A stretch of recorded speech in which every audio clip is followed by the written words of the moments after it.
Pakistan head coach mic Hesson জমিয়ে সমালোচনা করেছিলেন মিরপুরের উইকেটের। তবে সে সময়ের মিরপুরের উইকেট নিয়ে সমালোচনা করাটা অযৌক্তিক কিছু তো ছিল না। স্পিন নির্ভর উইকেট তৈরি করে ব্যাটারদের ফাঁদে ফেলে ম্যাচ জেতার কারণে খোদ টাইগার ক্রিকেট সমর্থকরাও বিভিন্নভাবে সমালোচনা করেছেন মিরপুরের উইকেটের। বাংলাদেশ এই ভাত পাতা বাদ দিতে শুরু করেছে ইতোমধ্যে টনি হেমিংয়ের হাত ধরে।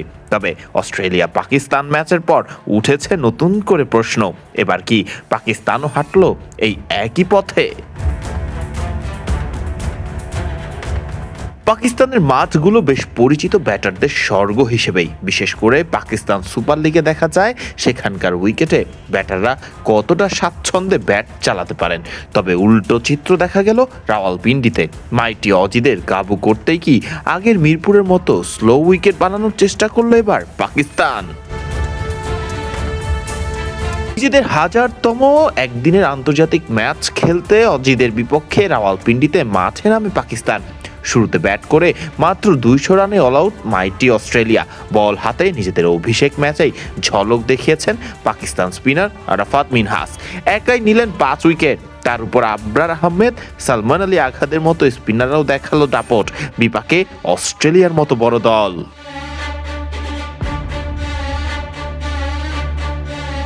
মিরপুরে প্রায় দেখা যেত নিজেদের পাতা ফাঁদে নিজেরাই পড়তো টাইগাররা।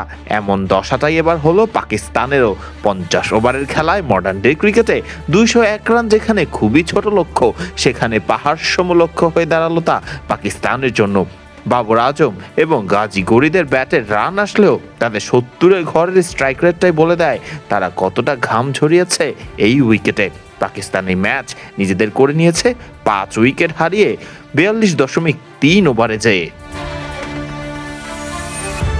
একটি প্রশ্নের উত্তর এখনো পাওয়া গেছে কি? শেষ পর্যন্ত অজিদের হারাতে কি তাহলে স্লো উইকেটের সাহারাটাই নিল পাকিস্তান?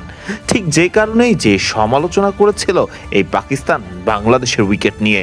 বাংলাদেশ এখন স্পোর্টিং উইকেটে খেলতে চাইলেও জয়ের অভাবে থাকা পাকিস্তান কি তাহলে এখন ঘরের মাঠে প্রতিপক্ষকে ফাঁদে ফেলবে স্পিন নির্ভর উইকেট দিয়েই?